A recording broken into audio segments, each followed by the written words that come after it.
I will be speaking about general artificial intelligence in games, and at the end, I will show you how it can be implemented in our games, Space Engineers, or maybe any other games. I will start by explaining the difference between general AI, narrow AI, and the standard AI that we usually have in games. So what we have in games today is a scripted AI.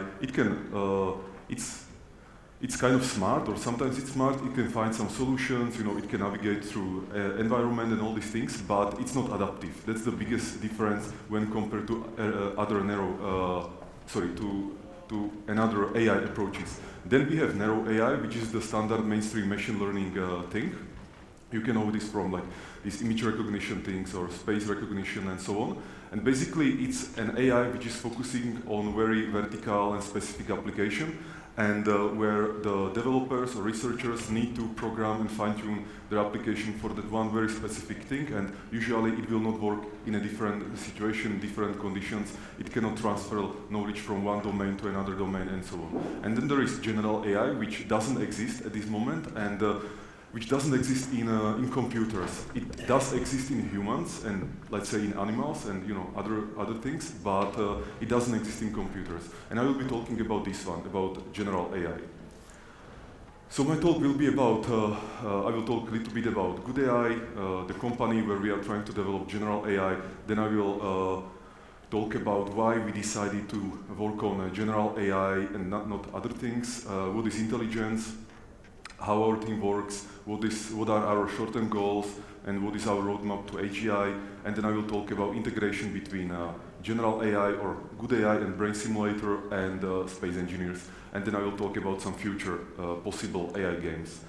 So how the GoodAI started, when I was 14, 15, I decided that one day I want to develop general AI, and at the time I was also programming and very interested in 3D graphics, like programming 3D graphics and physical simulations and all these things. So basically I had two paths, and like go with AI or go with games, make money in games and then reinvest in AI. And because back then, 20 years ago, the commercialization of AI wasn't as easy as it may be today, even though I think even today it's not that easy. I decided to go with games because that path looked more promising to me, that I can make some money on games and then reinvest to AGI. And so this took some time when I was trying to achieve this goal. We developed some games, and then luckily with Space Engineers I was finally able to invest some money to AGI and start GoodAI. And this happened 2 years ago, almost 2 years ago, in the beginning of 2014, when I opened a little project inside King Software House where we are developing games, and started to hire one researcher after another researcher. I also started to restarted educate myself in the AI field, because I was interested in AI since 15, but I wasn't working on it full time. So 2 years ago I started to work on it kind of like full time, and we tried many different AI approaches to AGI, and I can say that today we have pretty clear idea about how we want to achieve the goal, how our roadmap should look like. We consider different approaches, and we think we have like the right one, or at least we think this now. We will be smarter in, let's say, 3 months. And so today, GoodAI has 30 researchers, and the goal is general AI, and I try to make them feel that they are part of the project, not just like some people working for me, but actually some people who will at one day own or co-own this GoodAI project. So they are not just creating something for me, but actually something even for themselves or for the entire world. So why general artificial intelligence? I think most of you will know why, but the thing is that, or the basic idea that I had when I was 15 was that I can go like these directions, that I can work on rockets or some scientific things or some medical things or whatever. But I also knew that if I solve intelligence, like if we get that thing automated, that one thing, that we can automate all the other fields. So for me, it looked like the best leverage of my time. And And I still see intelligence as the best tool for achieving any goal, and I will talk more about what is intelligence later. So imagine that our long-term plan is basically develop general AI, which means that we will have an automated tool that can do intelligence besides people. So today only people can do some intelligent task or jobs. But what we want is also machines to be able to do them in the same general level as human can. And then there are another advantages because when it's machine, you can actually, or it can actually self-improve itself recursively, and this can exponentially grow to almost like huge levels.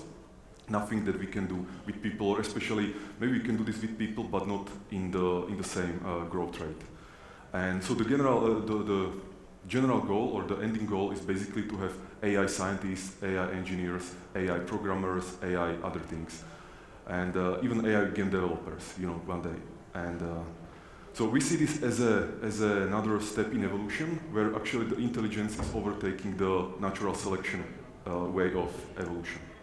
So what is intelligence? There are many definitions. So our definition is that intelligence is a tool that some intelligent agent is using to learn and adapt to an environment and learn how to operate in that environment and kind of exploit that environment. And but this is a very simple definition which doesn't tell you how exactly should the intelligence be implemented, how it should work. So we can continue further. So imagine that this intelligent agent is part of the environment, and he has some resources, let's say his brain and his body, and then there is this huge environment, which is the universe around us. And if you look on this from a point of view of limited resources, the agent has less resources than the entire universe, which is obvious. So he needs to be very smart about how he's using the resources to achieve his goals. And one way how he can do this is if he starts to model the environment in his brain, in some simplified mental model. He's modeling only the relevant parts of the reality, only those that are relevant for achieving his goals. And this relevancy depends on his experience and so on. And the reason why he's doing this, because in this mental model, he can parameterize the world with less parameters than the real world. And if you have something which has, or some model that has less parameters than something else, you can optimize the solution much faster. So one example that I'm using is if you compare evolution and intelligence, like if you look on both of them like some optimization algorithm, evolution is also trying to optimize something, and also intelligence is trying to optimize something. But when you look on how evolution is doing this with its tools, which is like, like let's have babies and they have some new mutations, and the evolution kind of like compares if the evolution is better, the fitness of the child is better than some other, and then they continue and live and so on. And whereas in intelligence, you can do all these things just in your mental model, you can do it with less amount of resources, and therefore it's just cheaper, faster, and you can skip even some, let's call it like some local maximums that with evolution you would have hard times to skip through. Another example can be that, for example, birds, they invented building nests, or birds learn how to build nests. And it took them many generations, probably millions of years and so on. And the reason is because the evolution has to try all the solutions by having new birds, with some random mutation or some change in DNA. Then the bird had to try, if he can actually build a nest. And then something killed him, so the evolution had to try it in a couple of years again and so on. It was very inefficient way how to test this idea. On the other side, if you are intelligent, you will make a mental model of the situation. You will imagine like, okay, let's imagine that I'm a bird and there are some pieces of trees and there are some people who are building their houses. So how can I use some analogy and solve my problem, how to build my house, my nest, when I learn from people. And you can solve this problem much faster. Of course, this is like unreal example, but it shows how the evolution and intelligence compare in terms of optimization. And there are another tricks that the intelligence is using, and like abstraction, generalization, specialization. Intelligence is detecting patterns, and patterns in patterns. Intelligence is generating patterns, and can have some special modules for, let's say, some spatial navigation and so on. And then there is the learning, how the learning works. So basically, even in machine learning or AI fields, there are different ways of how AI can learn. You can have, we call it reinforcement learning, which is you have AI agent and you give him reward or punishment, and through these signals he learns what he should be doing and what he should not be doing. And there is some kind of random exploration where he goes to world and start trying to explore the world, even through using his existing knowledge or adding some kind of randomness and hoping for explore some new possibilities how to exploit the world. And you can have another ways how to learn. For example, what we are aiming for in our project is what we call guided and gradual learning. And so the guided thing is that you have someone, some mentor, who already explored the world. He knows the shortest path of learning about the world, and then he's basically guiding you through the world and showing you the most relevant path of learning or exploration. And example is, it's our parents, our teachers, and our society and civilization, because none of us have actually reinvented everything that we are using today. We basically just continued with what other people showed us and so on. And it's about speeding up the learning process. And then there is this gradual learning, and the idea is that first you learn very basic abilities. For example, recognize some pattern, then maybe recognize a sequence of patterns, then recognize that if you do something, something changes in the environment and so on. And gradually you learn one skill, one ability after another, and at a certain point you are able to use all these like low-level abilities. Another example for this gradual and guided learning can be an idea that imagine that you are some intelligent agent and someone shows you a book written in Chinese and will tell you like, okay, let's read this book, and you don't know how to read Chinese.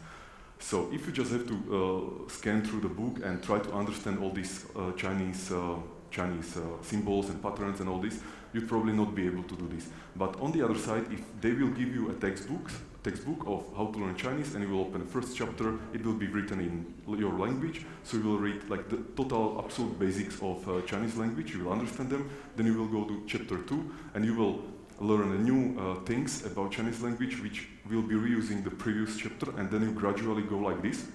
After you finish the textbook, you will be able to read this Chinese book. And this is what we call guided and gradual, because somebody is guiding you, the textbook, and the learning is gradual. And then there is this last thing of intelligence, and that's actually acting in the world, like trying to change the environment using your body so that the environment is more predictable, or you have better control of your environment. This is what we people are trying to do. With AI, it will be basically what we tell the AI that is its goal. And another thing I can add to this entire idea of intelligence, just to wrap it up, is that the agent is trying to understand the structure of the environment. He's using the limited resources that he has, so he's trying to compress the information as much as possible, only trying to learn and represent things that are relevant for achieving these goals, and this is what we think people are doing. And this idea of limited resources, we believe, is very important, because if you would be assuming that the agent has unlimited resources, then basically he could be replicating the entire universe, and the entire intelligence wouldn't make sense and wouldn't be required. So why hasn't been general AI already developed? There is few things. We have what we call 3 pillars of successful AGI development. And the idea is that first you need to understand the big picture. You need to know what is this cognitive architecture. And those are the things that I was talking until now, this high-level description of what we want to achieve. Then there is second thing, and this is probably the biggest challenge, and it's to have the actual modules. It can be neural network, it can be some other architecture, but something that actually fulfills these requirements that I was talking about. And this is something that we have in machine learning and AI fields, but none of them fulfills all the requirements that you need for AGI. They fulfill some of the requirements. For example, today we have image recognition algorithms that are better at image recognition than people in, again, certain very narrow problems. But in general, if you have an image recognition algorithm and you want to use it, let's say, for making some decisions or exploring the world, something like this, it will not work. So what we think is needed is to have one proper module that's able to fulfill all these requirements I was talking about. And then there is third pillar, And we also have this in machine learning, but it's different. So like what's standard in machine learning is that you send a lot of data to your, let's say, neural network model, and the neural network learns how to represent this data. What we want to do is something similar, but to actually to teach the model in a gradual and guided way. And we call this School for Artificial Intelligences. And you can think about this as when our AI agent will be born, his cognitive architecture and his modules, like the first and second pillars, let's say that they are working. And we need this third pillar, the School for AI, so we can gradually learn him all the skills that we need him to have. And so these are the three pillars that we believe are very important. How we work at GoodAI, so first we have this vision. I think it's obvious what's the vision. And then there is roadmap, and this is something that we have been working hard for last 2 months. I mean, we have been working on it for the last 2 years, but in last 2 months the pace was really accelerating. And I actually plan to publish it in a few days. And the idea is that we have. So what we came up with is that we decided what kind of agents which kind of environments do we want to have in, let's say, 3 months. And I'm talking about very simple games like Tetris or Pong or two-player Pong, or there's some masterpiece or something, and few of these. And so we look on these games, and we look on them from a point of like, what abilities, what intellectual abilities does the agent need to have to play or be successful in these games, in these environments. And you start identifying one thing after another, not like, yes, he needs to be able to win or something like this. No, we need to go deeper, and we need to go deeper. So for example, in this Pong game, we need ability to understand visual patterns, visual structure. Then we need an ability to learn some sequence of patterns. Then we need an ability to predict something in this visual field. To be more specific, the agent will need to predict that when the ball is moving like this, he can predict the movement a few steps ahead. When the ball hits a wall, it will bounce off the wall, and so on. So that ability, and so on. And so these are the abilities. They go in this gradual way, because you are building one ability on top of the previous ability. And but the idea is, like, we are still trying to do general AI, so we don't want to make an AI that's good at playing Pong or something like this, because for that you don't actually even need intelligence. You can just play it with some simple script. But this way of thinking, looking on the abilities, help us to come with the requirements for these AI modules or AI module that we are developing. And now we have very specific set of requirements, and the entire job of actually programming, implementing these requirements is much simpler when we know what we actually have to do, because most of the people working in AGI field, they are kind of lost, and they don't know what are those requirements. They just want to implement something, and they don't really know where it will end. So from this we go to very specific milestones. So we have a few groups in our team. There is agent formalization group, there is software engineering group, there is pattern group, which is working on this module. There is abilities group, which is working on the list of these abilities and comparing them with the requirements and so on. And there is school group. And the school group is actually implementing the actual agents in the environments with these gradual learning steps. I hope I didn't forget about some other groups, so if they are here, they will not be unhappy. And so next thing that we also developed is a brain simulator, which you can see on the screen. And it's a visual tool that we are using for developing these modules and testing our hypotheses and testing our agents and so on.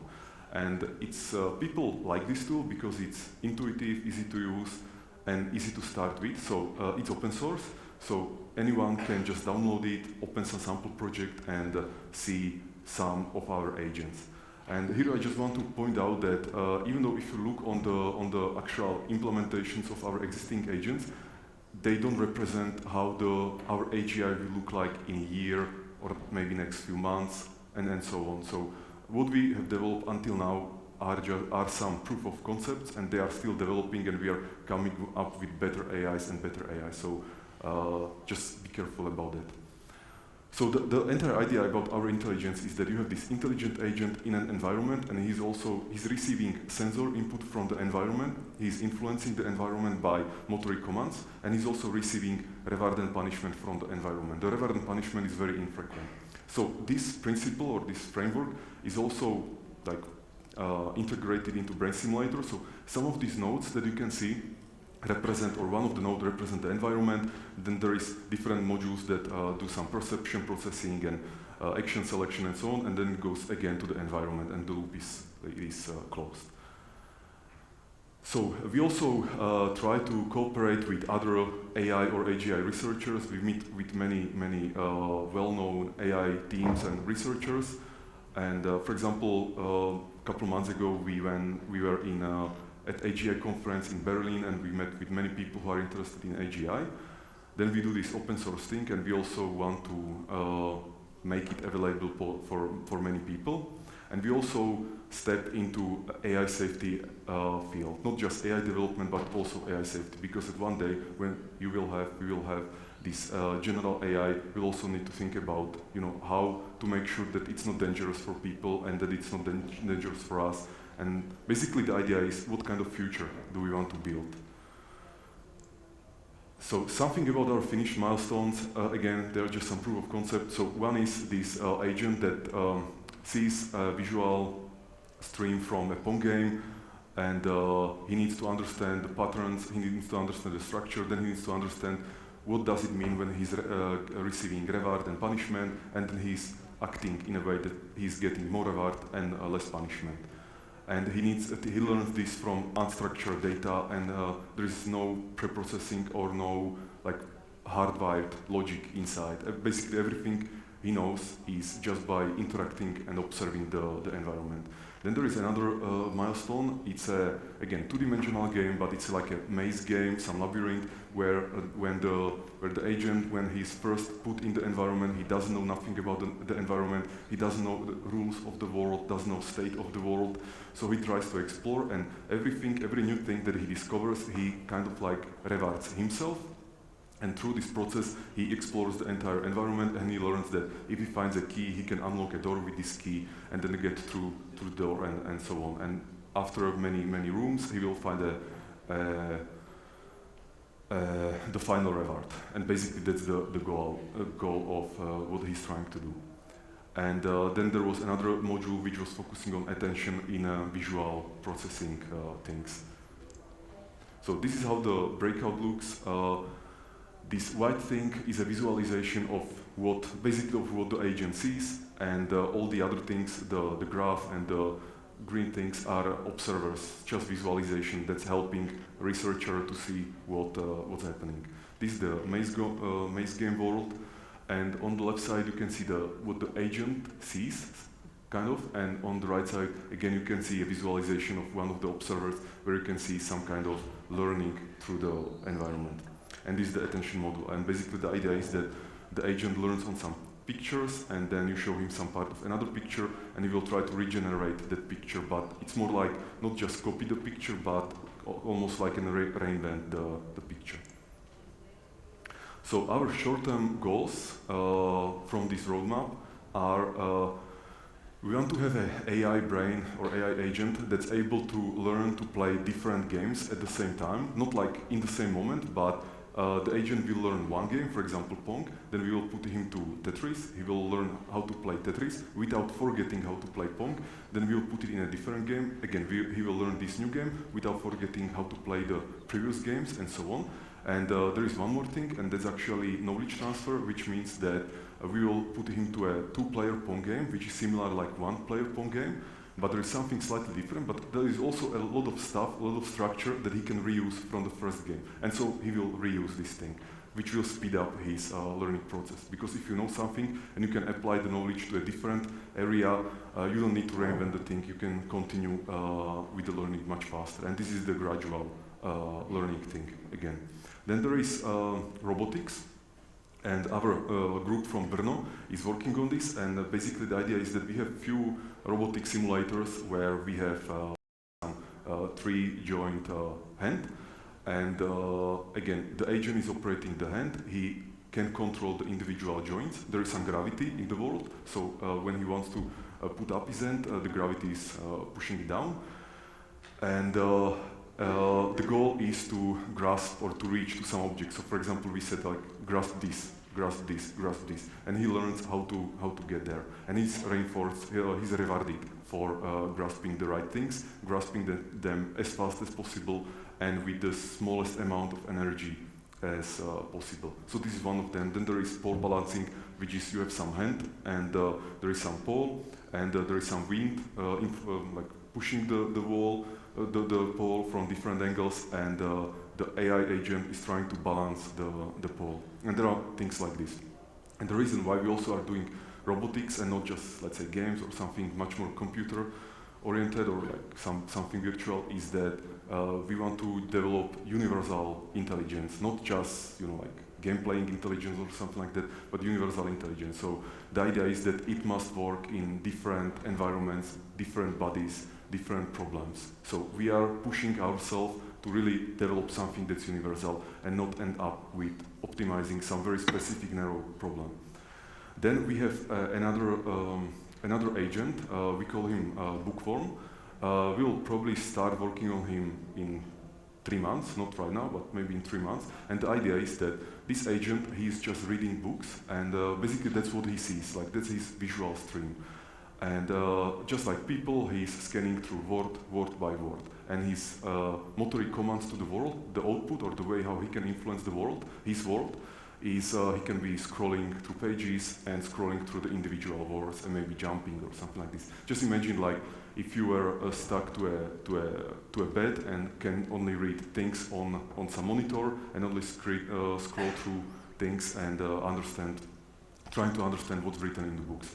And this agent is different from what we are doing in other agents, because this one, the environment where he is trying to learn is really different from all the other environments, the game environments. But on the other side, it's also a really good stress test on our universal intelligence thing, because if you look on books and text and all these things, they also have some structure, and if you understand this structure, you can understand the world that these books are describing. It's just some level of abstraction. And I'm not expecting that just by reading one book, the agent will understand the entire human civilization, but he will need to read much more books, and he will ask questions for himself, try to find answers for these questions in the book, and so on. And then also, by interacting with us, we will ask him questions, he will not know answers, so we will give him punishment, then he will go to Wikipedia, find some answers, come back with the answer, and using this process, he will learn. And another advantage of having Bookworm is that he can actually, or this idea can help us with finishing the AGI project faster, because if we solve Bookworm or reading books, then maybe we can go on programming tasks much sooner. So maybe we will be finishing AGI with actually having some semi-AGI helping us to program the AGI, hopefully. And then there is another milestone that we actually already finished, and it's integration of a brain simulator and space engineers. So the idea is that player can take astronaut character, put him in space engineers, connect the brain of the astronaut with the brain simulator. The game is sending the sensory input from the space engineers to brain simulator. Brain simulator is doing the thinking and the intelligence and so on, and then sending the motoric command back to the astronaut, and the astronaut can move just like player. So in other words, the sensory input is actually there are two versions. One is that we render the field of view that this AI astronaut is seeing from his point of view in some really low resolution screen, and we send this to brain simulator, and then there is another sensory input or sensory type, and it's like a radar or sonar. So he basically observes all objects that are around him, and he knows what kind of object, what is the position, and so on. And it may look like a structured information, but it actually is not. It's just much more helpful than having some pixels and trying to understand the pixels. But on the other side, nobody tells the agent that, okay, this is a wall and you cannot walk through door. This is something you can walk on. These are doors. You can walk through doors when they are open. You cannot when they are closed, and so on. He doesn't get this information. This is what he needs to discover in the world. And the reason why we haven't haven't published this GoodAI and Space Engineers integration yet is that we still don't have brains that would be smart enough to operate in these environments without being annoying to players. Because the idea is that player will have his astronaut character in the game, and he will be giving him rewards, punishment, or showing him how to do things. We call this imitation learning, and the agent will learn all these patterns. But because we don't have this second pillar good enough, it would require many iterations, many examples of players showing these things to AI agent, and we think this will not be funny, or like pleasurable for players. So we are still waiting for later moment, and there is one important thing about this integration is that we still consider this to be experimental integration. It's not an official or major feature in Space Engineering. So even if we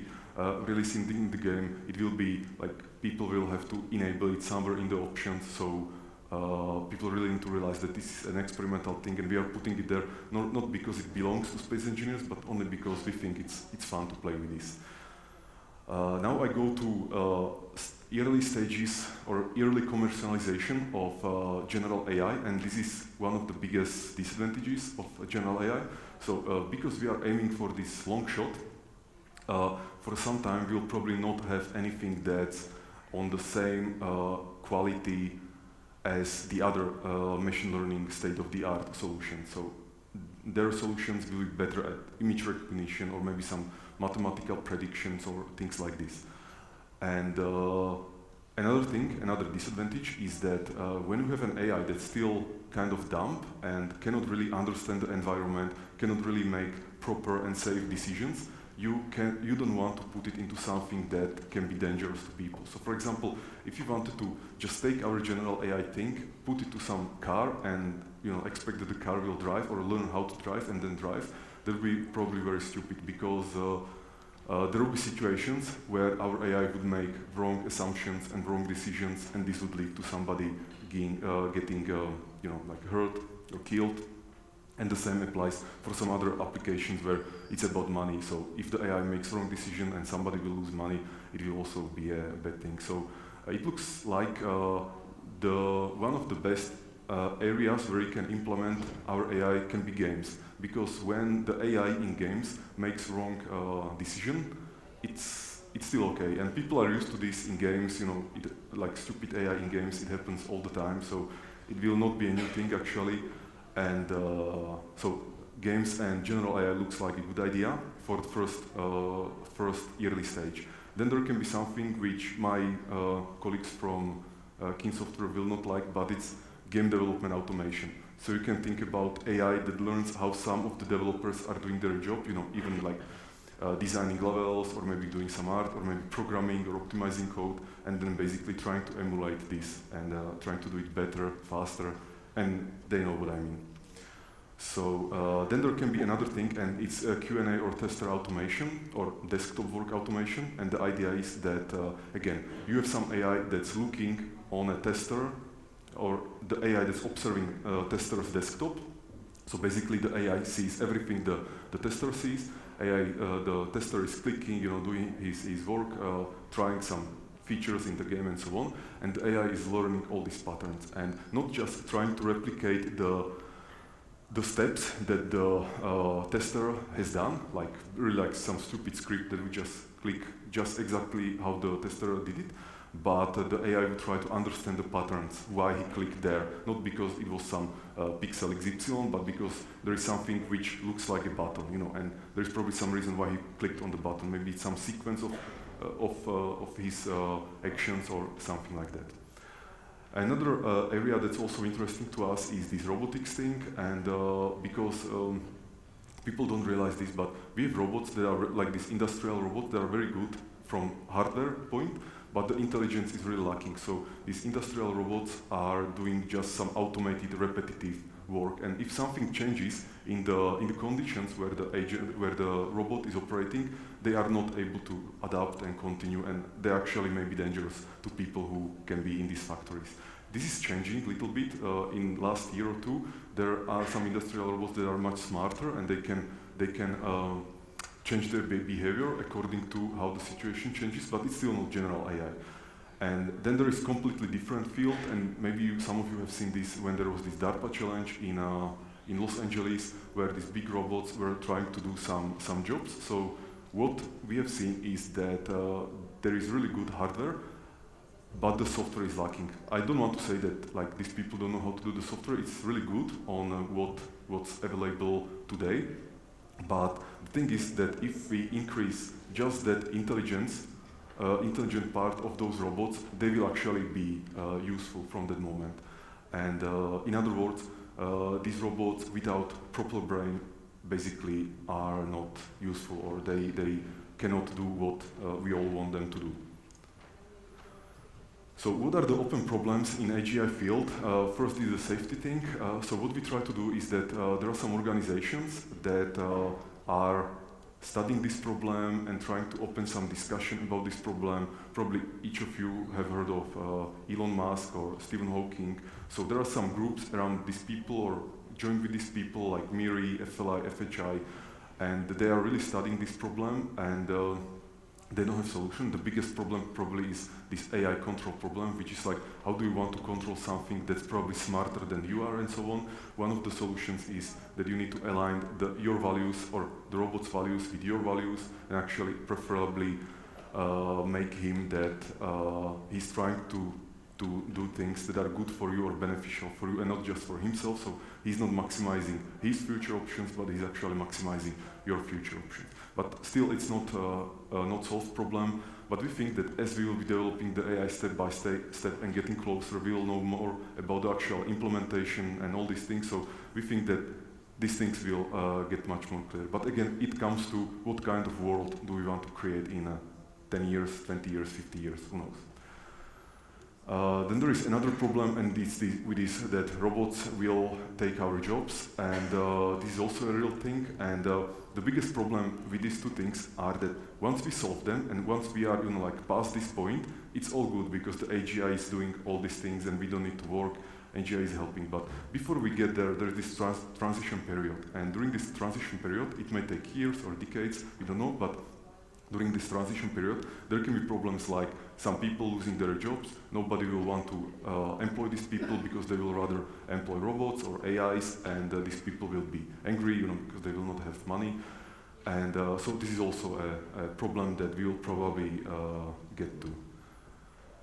And then there is this thing that focusing more on general AI and less on narrow AI, and sometimes I ask myself and people around me why there are no more companies doing general AI stuff. Because at this moment, there are basically only 3 companies in the world, including GoodAI, that are working on general AI. There are many researchers and people in academia who are also trying to work on AGI, and they are beneficial to our thing. But it's still kind of weird that there is no a bigger effort in doing general AI when you look on how beneficial it can be to society, and also from the investment point of view. Because if you invest $1 in general AI, it can end up with like extreme multiplication. But if you invest $1 to something else, it can just disappear. So yeah. And there is one thing that we don't know, this idea that we are developing our general AI stuff. At this moment, we are using CUDA GPUs. We'll be using some Intel things, maybe in the future, maybe some FPGA stuff and so on. But still, there is this risk that maybe the computation required by our AGI agent will be just too much, and we will not be able to run it in real time on our computer. So the AI will run. The internal time of the AI will be much slower than ours. So you will ask AI something, and the AI will not answer in 5 seconds, but maybe in 5 years. And this is also something that will maybe a big problem for us, because if the AI is so slow, then we cannot effectively train it through this school for AIs. So this is one of the challenges, or these are the challenges that we'll be facing, but we also believe that we'll solve them. So this is how the integration with space engineers looks like, and in the left corner you can see space engineers, and there is the astronaut controlled by brain simulator, and in the right corner you can see a visualization of what this agent sees. So basically, since in space engineers everything is volumetric, not voxels but volumetric, we have information about each block and each component that the game needs to, or that the agent needs to understand, so he can learn faster. And now I'm getting to the concept of having some future AI games. The idea is that with these space engineers and the GoodAI integration, we can allow players to design their own brains in Brain Simulator, then train them in our games, and then send them to some shared environment, some shared virtual environment where other AIs from other games will be playing together. So if you think about this, you will have some game, you will either in Brain Simulator or in some other tool, you will design the brain, or you will download some other brain from Steam Workshop or some other location. You will be playing with it, you will be training it in the game by giving it reward and punishment, or by showing him what to do and how to do and so on. And then you will have this trained brain, and you will send him to the environment where he can meet, like some Tamagotchi thing, where he can meet with other AIs, other agents, interact with them, either cooperate or compete or something like this. And we think this can be very, very interesting, and actually it can be done even today with like standard game AI approaches. And there was game Black and White and maybe some few others that tried for this, but it would be really good if somebody solved this thing with really adaptive AI that can learn and that can even surprise the author or the designer of the brain with some new behavior or something new. And by doing this, we can bring this general AI thing to players of Space Engineers or some other games that we have, and also we can bring players to AI researchers, because we are expecting that some AI researchers will be using our tool, developing their AI, algorithms and things, and basically testing it on our players or together with our players. So I'm getting to the end of the talk, and so what can you do for yourself, in this age of AGI that's coming and that's just around the corner, is I think people can invest in AI companies or AGI companies, and because if you think that if you own a piece in an AGI company, you're actually owning a piece in this so-called singularity.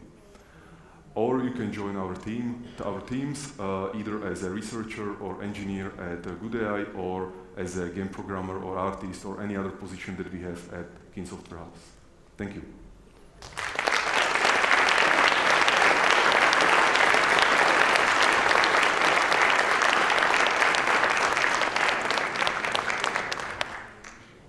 So now if you have questions, you can talk.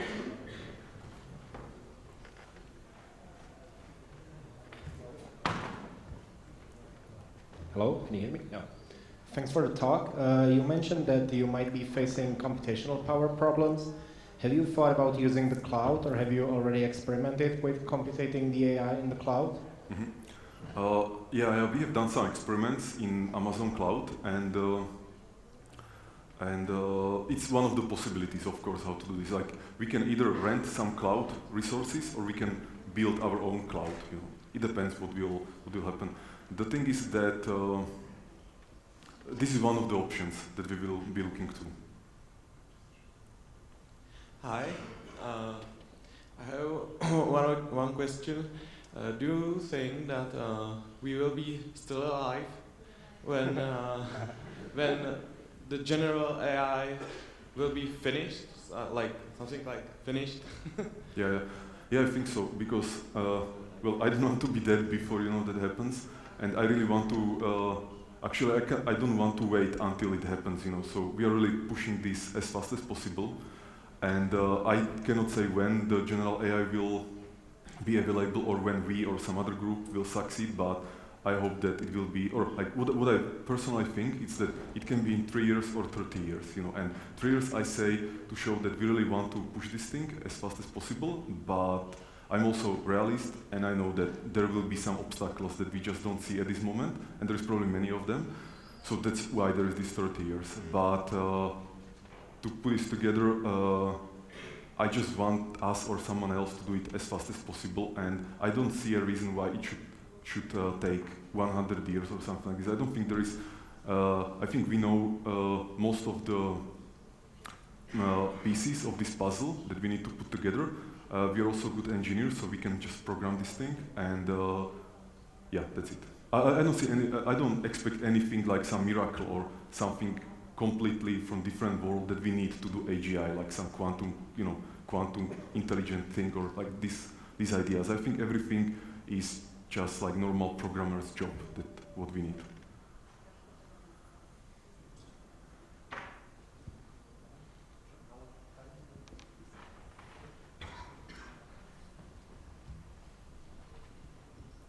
Hello. I actually have two questions for you. The first question is, do you think that it is possible to create a general AI without creating a physical embodiment of a, let's say, a robot that can perceive the world and understand the concepts that may be hard to explain by simply, let's say, giving a textual information or a auditory information?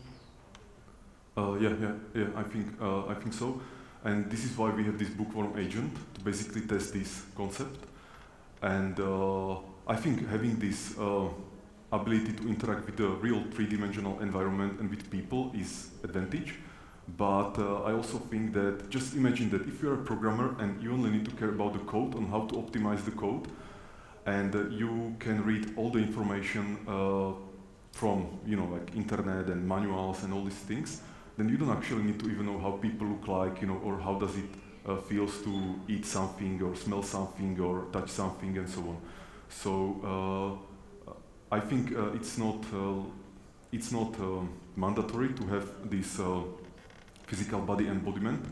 On the other side, I also think it can be beneficial. So we are trying to go both directions in this, and because also from practical purposes, both approaches can be beneficial for us. Because having an AI that's just good at programming is one thing, and having an AI that can do something in this real world, like change things or do something, build something, and so on, is also very useful. So we are looking on both directions. Okay.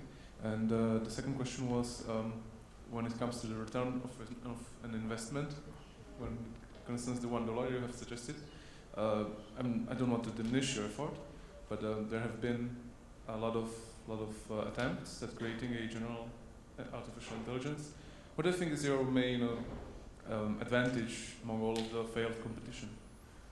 Yeah. So, most people, they didn't focus for a long time. So, not focus. They didn't develop this thing for a long time, which means that they get some grant or some research project, and it ended in 3 years. So basically, at the end of this research, they were at a good situation. They already had some experience and things, and then suddenly, like the project ended because that's how it works, let's say in academia or other places. Then another reason why it didn't work before was that computers just weren't so fast as they are today. I still think they maybe are not as fast as we will need for general AI, but today what we need right now is sufficient. And another thing is that many people in AI field actually don't believe in general AI, or they think it's a thing for next 100 years, not like this decade or next decade, but next 100 years. So basically they are saying that they will not live, at that moment. So they are not even focusing on this goal. And if you don't believe in some vision, then you kind of cannot get to that vision, like only randomly, but they will not work probably. So, and then it's really hard to say, because when sometimes people say that, what is our benefit or advantage when compared to Google, when Google has thousands and thousands of engineers. So the answer is that I don't think it's a matter of how many people are working on this thing. I think it's about having the right people, and it can be even small group, just like space engineers wasn't made by 50 people, but by only 7 people. And the similar thing can apply also to GoodAI. And or another example, even Google, 15 or 20 years ago, it was just 2 guys. Now it's a huge company. And so I think this is not this thing. And but I also agree that it's a high-risk project, and it's possible that like we will be working on it, and it will not lead to nowhere. Although on the other side, I just don't believe that this will happen. I believe that we will successfully finish the AGI, but the possibility is still there. But when I look on like my life, or like things I want to change in this universe and so on, The thing is that I don't see a reason why should I be keeping the money and not reinvesting into general AI. That would be the most risky thing that I could do. On the other side, if you put it to AGI, you're actually maximizing your future options like radically. So I also think that even though it may look like a risky thing, I think it's actually less risky than not doing this. Hi, Marek. Hi. You had a nice presentation. So does it mean that you are looking for investors? Because if you do, I can invest $1 in your company. That's one question. And the other one is part of the group of people researching this general AI thing that either the AI is going to extinguish us and we will be dead, or the other part of the group of people thinks that we will be living forever because AI will cure all the diseases of this world and so on. So do you think, would you like to live forever? And don't you think that we would overcrowd ourselves on this planet? Mm-hmm. So regarding the investment, no, we are not looking at this moment. And I think I can invest this for a long time. But we will probably open something for people who will want to basically join this project. Not like people working in the project, but be part of this, because if I look on this from like some altruistic perspective, then it's like our group will do the AGI and we will have AGI and the other people will not have nothing, so they will be left out. And I don't want to do this, so I want to give people a chance to invest and be beneficial for this AGI, to this AGI thing at some point. But it's not the actual topic that we are solving or thinking about today. Like my biggest thing that I'm working on are games and the roadmap, this cognitive architecture and all these things in GoodAI. And if I would start some investment fundraising thing, it would, eat big part of my time, and I cannot afford that. So investment is not an actual thing at this moment. And then the question about if the AI will be beneficial for people or not. If we would like to live forever once it cures all, and don't you think that we would overcrowd ourselves? Don't you think that dying is actually a good thing for this planet? Well, if we can, dying is good for you, so you can test. Because when you have this fear of that, Steve Jobs said that that is the greatest invention, because then we are motivated to use every minute of our time the best we can, and all these kind of talks. Yeah. So actually I think that even with AGI we will not be immortal forever, because there still may be something in this universe that is just stronger than you and can kill you. And but on the other side, with AGI and all this technology and so on, we can increase our chances for survival radically when you compare it with current bodies that we have today. So I don't think it's that when you get to AGI or the singularity, like you won, and nothing can happen to you. I think there will be still some things that can happen to you. So as I said yesterday, I think that when we achieve AGI, the real troubles will just start, that we will see different things in this universe as we will start exploring it and so on. But I want to live as long as possible, preferably forever, of course, but as long as possible, so that we can discover these things and see these things, because I'm really curious, like what is outside of this planet. And then if the AI will be beneficial or not for people, I think it will depend a lot on who will create the AGI. But as I know, these people who are working on this, they are not evil people, and they are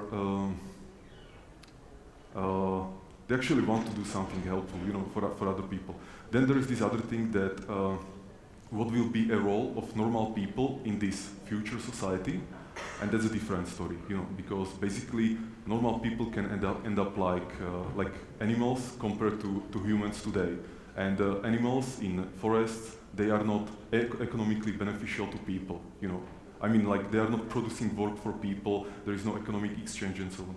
And if this happens also between people and these AGI things, it can be kind of problem for people. On the other side, I don't see this Terminator scenario or something like this, and my wish for this is that actually to help these normal people to upgrade themselves on a better level, just like we are doing every day, that basically, like, biologically we are not different than some people running in forest, somewhere, but in our civilization we are stronger because the civilization is helping us to get higher. So I think something like this can happen. Tak čekají nás určitě zajímavé časy. Marko, díky moc za povídání. Děkuji.